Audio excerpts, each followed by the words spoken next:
Income ടാക്സിൻ്റെ പേരിലിട്ടിരിക്കുന്നതാണ്. അപ്പോൾ അയാൾക്കൊരു income tax consultant ഇയാളുടെ ഉണ്ട്. ഇയാളുടെ കഞ്ഞിക്കൂർക്കാരാണെന്ന് എനിക്ക് തോന്നുന്നത്. പിന്നെ മറ്റേ ഷാജിയുടെ ചേർത്തുള്ള കക്ഷിയാണ്. അത് ഹോസ്പിറ്റലിൽ കഞ്ഞിക്കൂരുള്ള കക്ഷിയായിരുന്നു. ഇയാളെ ഉദാഹരണം അപ്പോൾ ഇയാൾ എന്നോട് പറഞ്ഞ് എനിക്ക് കുറച്ച് പൈസ ചിലവുണ്ടെന്ന് പറഞ്ഞു, ഇൻകം ടാക്സുമായിട്ട് ബന്ധപ്പെട്ടു, എന്നൊരു നോട്ടീസ് വന്നിട്ടുണ്ടെന്നൊക്കെ പറഞ്ഞു. ഞാൻ ചോദിച്ചു ഷാജിക്ക് എത്ര ചിലവായെന്ന് ചോദിച്ചു. അയാൾ ആദ്യം എനിക്ക് 10, 25, 50 അങ്ങനെ 70 രൂപയോളം ചിലവായെന്ന് പറഞ്ഞു. ശരി, എന്നിട്ട് ഞാനൊരു സെക്രട്ടറി ആലോചിച്ചിട്ട് പറഞ്ഞ് 1 ലക്ഷം രൂപ എനിക്ക് വാങ്ങിച്ചേക്കാം. അപ്പോൾ ഇതിൻ്റെ അകത്ത് ഈ കള്ളക്കളി വായിച്ചപ്പോൾ ഈ ഡോക്യുമെൻ്റ് ഇരിപ്പുണ്ട്, ഡോക്യുമെൻ്റ്. അപ്പോൾ ഇതൊരു പിന്നെ ഉണ്ടാക്കലാണെന്നറിയാം. അതുവരെ കള്ളു കുടിച്ചൊക്കെ ഉണ്ടാക്കിയ എഗ്രിമെൻ്റ്. അത് വായിച്ചിട്ട് ഞാൻ സഭാഷണക്ക് 5 പൈസ കിട്ടില്ലായിരുന്നു. കിട്ടണമെങ്കിൽ തന്നെ ഷാജിക്ക് പകുതി കൊടുത്തിട്ടുള്ളത്. അങ്ങനെ പറഞ്ഞു വിട്ട കക്ഷിയാണ്.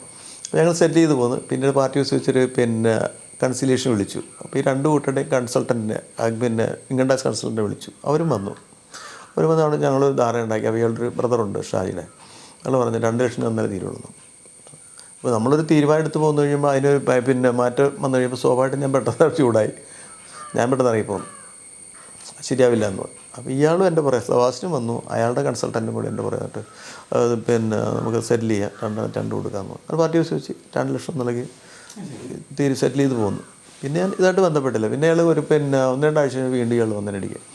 അവർ വന്നില്ല. ഒരു ദിവസം എനിക്ക് പട്ടിന്ന് തൊട്ട് 7 ലക്ഷം രൂപ അത്യാവശ്യം ഉണ്ടപ്പം, 7 ലക്ഷം രൂപ വേണമെന്ന് പറഞ്ഞു.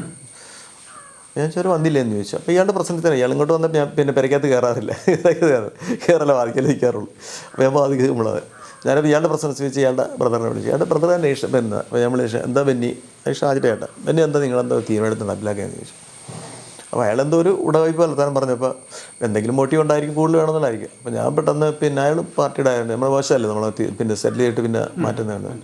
അപ്പോൾ എൻ്റെ പിന്നെ കുറച്ച് കഴിഞ്ഞ് വിളിച്ചിട്ട് നല്ല കുഴപ്പമില്ല. അപ്പോൾ പൊതുവെ എൻ്റെ എല്ലാവരും ടി ആർ വിളിക്കുന്നുണ്ട്. അത് ടി ആർ നമുക്ക് നാളെ വന്ന് എടുത്തു കൊടുക്കാമെന്ന് പറഞ്ഞു.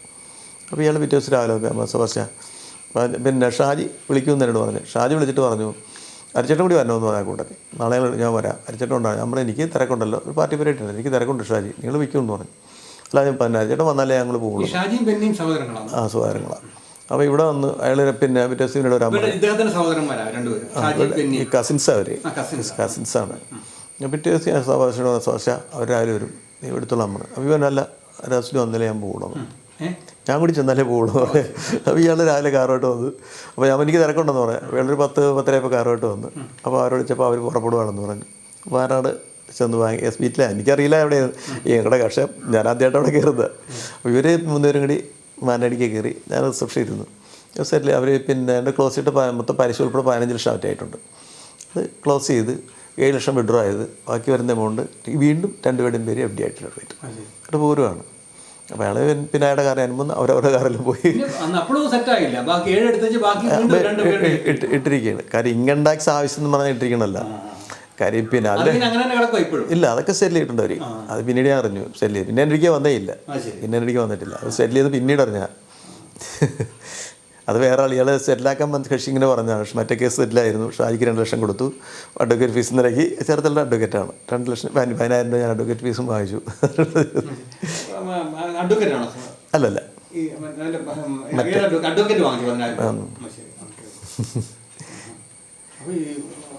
ഈ വസ്തു അങ്ങനെ കസിന്റെ പേരിലോട്ട് എഴുതി വെക്കുന്നു അല്ല. അവളിപ്പോൾ അങ്ങനെ ചെയ്യുമ്പോൾ നമ്മളൊരു അതിൻ്റെ ദുരൂഹതേണ്ടത് നമുക്ക് വായിക്കുമ്പോൾ അറിയാമല്ലോ. അപ്പോൾ വസ്തു അയാളുടെ കസിൻ്റെ പേര് ഇത് വയ്ക്കുമ്പോൾ പിന്നെ സബാസ്റ്റ്യൻ അവിടെ റിലേറ്റീവ് അല്ലാത്ത രൂപത്തിലാണ്. സബാസ്റ്റ്യൻ വേറൊരു വ്യക്തി, ഷാജി വേറെ വ്യക്തി എന്നാണ് എഴുതി വെച്ചിരിക്കണം. അയാളുടെ അതിനകത്തായ എഗ്രിമെൻ്റ് ഒന്നും മനസ്സില്ല.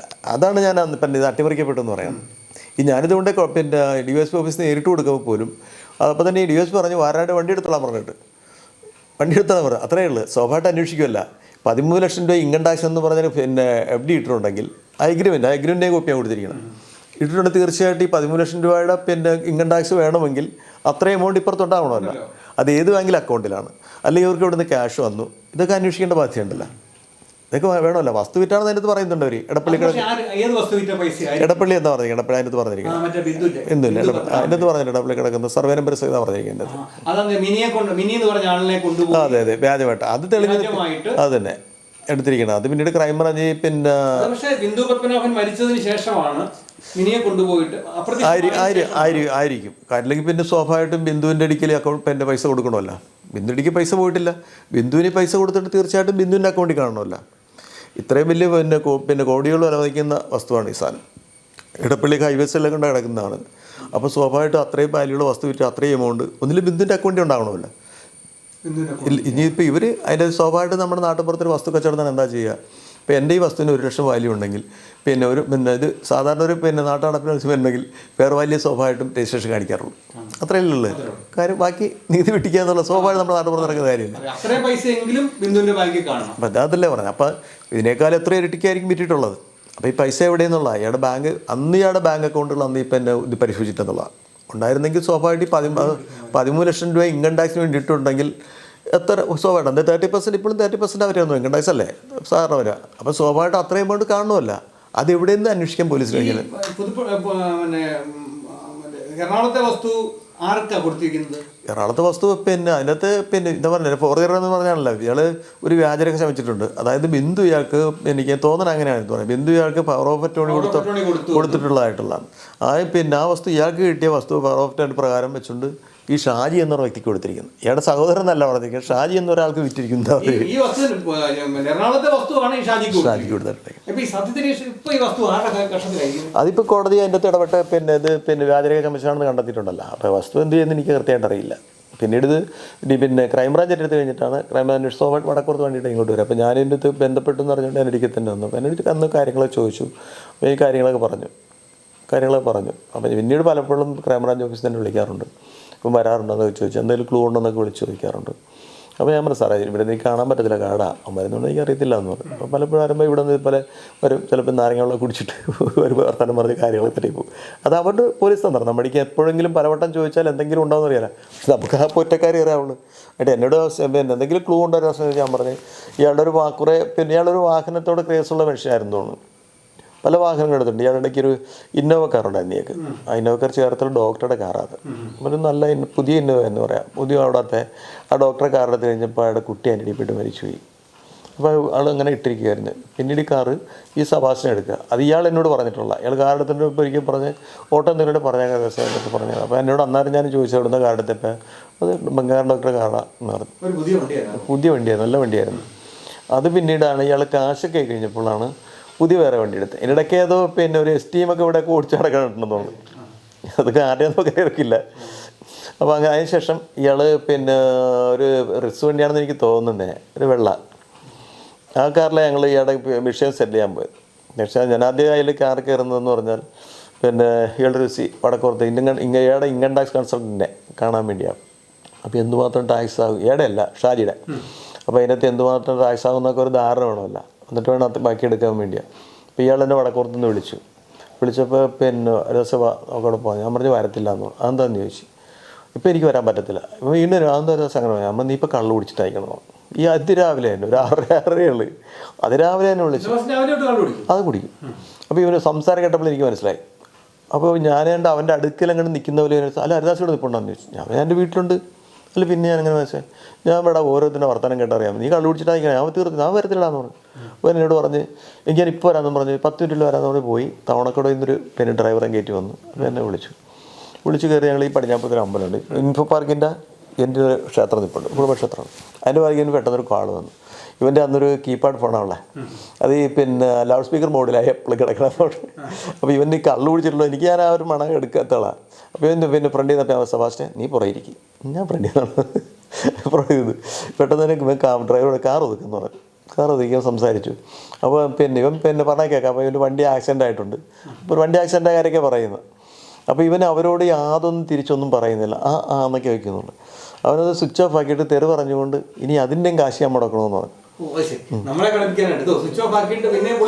അല്ല ഇല്ലില്ല, ഇവൻ സ്വിച്ച് ഓഫ് ആക്കിയിട്ട് ആത്മകഥ എന്ന് പറഞ്ഞ് ഇങ്ങനെ പറയുക. ഫോൺ സ്വിച്ച് ഓഫ് ആക്കിയ ശേഷം അവരോട് പറയാനുള്ളതൊക്കെ പറഞ്ഞു. എന്തൊക്കെ പറഞ്ഞു കേട്ടോ. അപ്പോൾ ഞാൻ എന്താ സമസ്യയാണെന്ന് ചോദിച്ചു. അത് എൻ്റെ ദിവസം എൻ്റെ ഇന്നോവ കാർ അതിപ്പോൾ ഇടുക്കിയിലൊരു സൈഡ് എങ്ങാണ്ടന്മാരെ കൊണ്ട് ഇടിച്ച് കയറ്റി. അപ്പോൾ ഞാൻ പറഞ്ഞു കൊടുത്തില്ലായിരുന്നു ചോദിച്ചു. ഇല്ല അത് ഞാൻ വാടകയ്ക്ക് കൊടുത്തിരിക്കാമെന്നോ. എവിടെ? ഇടുക്കിയിലാണ് കൊടുത്തിരിക്കണമെന്നോ. ഇടുക്കിയാണ് കൊടുത്തിരിക്കുക. ഞാൻ പറഞ്ഞു സ്വാഭാവികമായിട്ട് ഇടിക്കുമ്പോൾ അതിൻ്റെ ചിലവെല്ലാം അവരല്ലേ വയ്ക്കണ്ടേ, നീ എന്തിനാ അവരോടങ്ങനെ പറ്റില്ല. അപ്പോൾ ഇതെനിക്ക് അറിയാവുന്നതുകൊണ്ട് ഈ ക്രൈം പറഞ്ഞപ്പോൾ ഞാൻ പറഞ്ഞു സാറേ എൻ്റെ ഒരു ക്ലൂ ഇതാണെന്ന് പറയും. എൻ്റെ ഒരു പ്രഡിക്ഷനാണ്.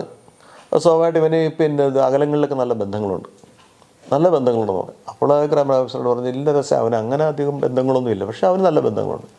അവരുടെ ഇതായിരിക്കും അങ്ങനെ പറയാം, അവന് ദൂരം അങ്ങനെ ബന്ധങ്ങളുണ്ട്. പക്ഷേ എനിക്കിപ്പോഴും ആ ഒരു കാര്യത്തെ സംശയമുണ്ട്. കാര്യം ഇടുക്കിയിലൊരു പാർട്ടിക്കും കാർ കൊടുത്തിട്ട് ഒരു ആക്സിഡൻ്റ് ആയിട്ട് അവരുടെ ഒന്ന് മുറത്ത് പോലും സംസാരിക്കാതിരിക്കുമ്പോൾ സ്വാഭാവികമായിട്ടും ഒരു നല്ല ടീമല്ലെന്ന് എൻ്റെ വിശ്വാസം. ഇപ്പോഴും എൻ്റെ വിശ്വാസം അതിന്. ബിന്ദു പത്മനാഭൻ്റെ എറണാകുളത്തുള്ള വസ്തു അനിയൻ ഷാജി എന്ന് പറഞ്ഞ കസിൻ ബ്രദറിന്റെ പേരിലേക്ക് എഴുതി വെക്കുന്നു. എഴുതി വെച്ച് കഴിഞ്ഞാൽ പിന്നെ അദ്ദേഹത്തെ കൊണ്ട് കുറേശ്ശെ 2 പാർട്ടായിട്ടോ 3 പാർട്ടായിട്ടോ സമയം പോലെ നല്ല വിലയ്ക്ക് വിറ്റിട്ടുണ്ടായിരിക്കുമല്ലോ. അത് ഷാജിക്ക് ശേഷം ഷാജി വിറ്റിട്ടുള്ളത്.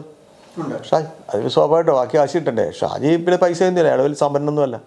അയാളോട് മലബാർ സിമെൻ്റ് ഒരു കോൺട്രാക്ട് ബേസിൽ തൊഴിലെടുക്കുന്ന ഒരാളാണ്, വളരെ കുറഞ്ഞ വേതനത്തിന് ജോലി ചെയ്യുന്ന ഒരാളാണ്. അപ്പോൾ അയാൾ ഇത്രയും വലിയൊരു കോസ്റ്റ്ലിയായ വസ്തു എടുക്കാനുള്ള സമ്പത്തൊന്നുമില്ല. അപ്പോൾ അത് ഇവർ തമ്മിലുള്ള ഒരു ധാരണയാണ്, ചേട്ടാനിമാർ തമ്മിലുള്ള ധാരണ. അത് സ്വാഭാവികമായിട്ട് ഫാമിലി ബാക്ക്ഗ്രൗണ്ട്. സാധാരണ പണ്ടൊക്കെ ഒരു ജന്മകുടുംബം എന്ന് പറയാം, പക്ഷെ അവരൊക്കെ ഭാഗിച്ചു പോയി കഴിഞ്ഞപ്പോൾ അത്രയൊക്കെ അവർക്ക് ഉള്ളത്. പക്ഷേ ഇപ്പോൾ ഈ വസ്തു വാങ്ങിച്ചൊരു കുടുങ്ങി. അത് ക്രൈംബ്രാഞ്ചിനോട് പറഞ്ഞ പിന്നെ ഞാനിങ്ങനെ ചോദിച്ചു പറഞ്ഞാൽ അത് വസ്തു വ്യാജരേഖ ചമച്ചതാണെന്നും. അപ്പോൾ എന്നോട് പിന്നെ ബിന്ദുവിൻ്റെ ഫോട്ടോയും മറ്റേ വ്യാജരേഖയ്ക്ക് കൂട്ടുനിന്ന പെണ്ണിൻ്റെ ഫോട്ടോ ആയിട്ട് വന്നു. അപ്പോൾ എന്നെ കാണിച്ച് ബിന്ദുവിനെ കാണിച്ചപ്പോൾ ഞാൻ പറഞ്ഞ സമയം കണ്ടിട്ടില്ല. ഇനിയിപ്പോൾ എന്താ ഇയാൾ ഒത്തിരി സ്ത്രീകളെ എൻ്റെ ഈ വാതിൽ കൂടി കൊണ്ടുപോകാറുണ്ട്. ഇയാളല്ലോ ഓട്ടോ ഡ്രൈവർമാരെ കൊണ്ടുവരാറുണ്ട്, നമ്മൾ ശ്രദ്ധിക്കാറില്ല. അപ്പോൾ എൻ്റെ വീടല്ല, ഇതിനപ്പുറത്ത് അറ്റത്താണ് വെച്ചിരിക്കുന്നത്, ഒരു ഓടിട്ട് വരെ ചെറിയ വീടായിരുന്നു. അപ്പോൾ നമ്മളകത്തിരുന്നാണ് ഇത് ആരെ പോകണം ശ്രദ്ധിക്കുക, അല്ലെങ്കിൽ ഒത്തിരി പേര് പാസ് ചെയ്തു പോകും. പറ്റത്തില്ല. ചിലർ എന്താ വെച്ചാൽ ഇങ്ങനെ പോകാമെന്ന് ചോദിക്കും. അപ്പോൾ ഞാൻ തമാശ പറയും, ഇല്ല ഞാനൊരു ബോർഡൊന്നും വെച്ചിട്ടില്ല എന്ന് പറയും. കാര്യം ഞാൻ എല്ലാവരുടെയൊക്കെ വീട്ടിൽ കയറി ഇറങ്ങി നടക്കുന്ന ഒരാളല്ല. അപ്പോൾ സോവേട്ടൻ അങ്ങനെ കാണാറില്ല. അതുകൊണ്ട് അവൻ്റെ എളുപ്പം ഒഴിയുന്നത്. പിന്നെ അവിടെ റോഡില്ല അവന്. അപ്പോൾ സോവേട്ടൻ്റെ വാഹനം അപ്പുറത്തായിടുക. ഇനി ഇവൻ്റെ വീട്ടിലേക്ക് വരുന്നവർക്ക് വേണ്ടിയും അവനാ വഴി പറഞ്ഞു കൊടുത്തിട്ടുണ്ട്. കാര്യം അവിടെ തൊട്ടടുത്തടുത്ത് വീടുകളാണ്. ഇവിടെ ഇങ്ങോട്ട് ഇറങ്ങിക്കഴിഞ്ഞാൽ വേറെ വീടില്ല, ഈ 2 വീടേ ഉള്ളൂ. അപ്പോൾ അവന് സേഫായി പിന്നെ വഴിയെന്ന് അവൻ കണ്ടു കാണും. അതാണ് ഇവൻ്റെ അടിക്കലൊക്കെ വരുന്നവരൊക്കെ അങ്ങോട്ട് വരുന്നത്. 10 വയസ്സുള്ളൊരു കുഞ്ഞുണ്ടായിരുന്നു. ഒരു 50 വയസ്സ് കഴിഞ്ഞിട്ടുണ്ട്. ഈ 50 വയസ്സ് വരെയുമാണ് ഇവൻ ഈ ആൾക്കാരെ കൊണ്ടുവന്നിട്ടുള്ളത്. അത്ര അതിനുശേഷം കൊണ്ടുവരുന്നുണ്ടായിരിക്കാം. കാര്യം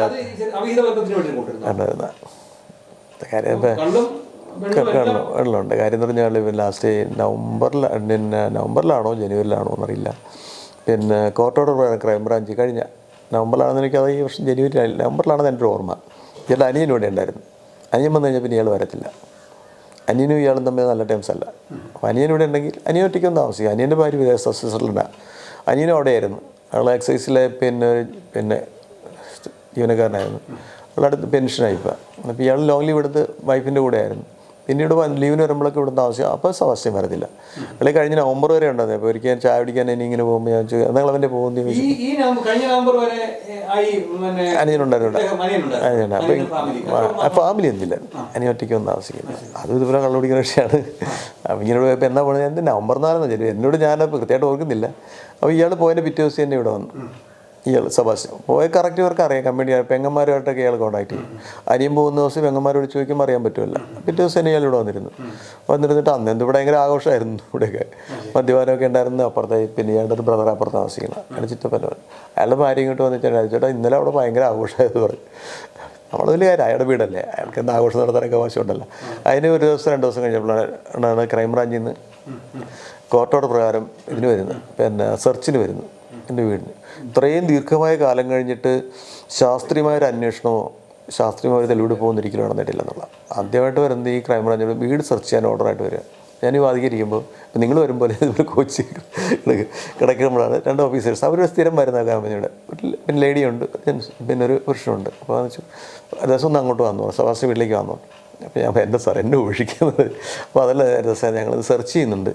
സെർച്ചിങ് പാസ് ഒപ്പിടാൻ വേണ്ടിയാണ്, സാക്ഷിയായിട്ട് വയ്ക്കാൻ വേണ്ടി. അപ്പോൾ ഞാൻ ചിലപ്പോൾ അതിനപ്പുറത്തുള്ള കക്ഷി ഇരുത്തിയിട്ടുണ്ട്. അന്നൊരു സെർച്ച് ചെയ്തിട്ട് ഒന്നും കിട്ടിയില്ല. ഒരു കീപാഡ് ഫോൺ പഴയത്. ഇത് ആരുടെയാണെന്ന് ചോദിച്ചപ്പോൾ എനിക്ക് അറിയില്ല എന്ന് പറഞ്ഞു. അപ്പോൾ അവർ നിൻ്റെ വീട്ടിൽ കിടന്ന് നിനക്കറിയില്ല. അപ്പോൾ ഇവരോട് പറഞ്ഞ് എൻ്റെതാണെന്ന് തോന്നണമെന്ന് പറഞ്ഞു. അപ്പോൾ നിൻ്റെ ആണ് തോന്നിയാണെന്ന് ചോദിച്ചപ്പോൾ എൻ്റെതായിരിക്കും എന്നായി. ഇവനൊന്നും ഒരിക്കലും ഒരു വാക്കേ പറഞ്ഞ് നിർത്താൻ വിഷയമല്ലല്ലോ. അപ്പോൾ അങ്ങനെ പറഞ്ഞ് നിർത്തിയത്.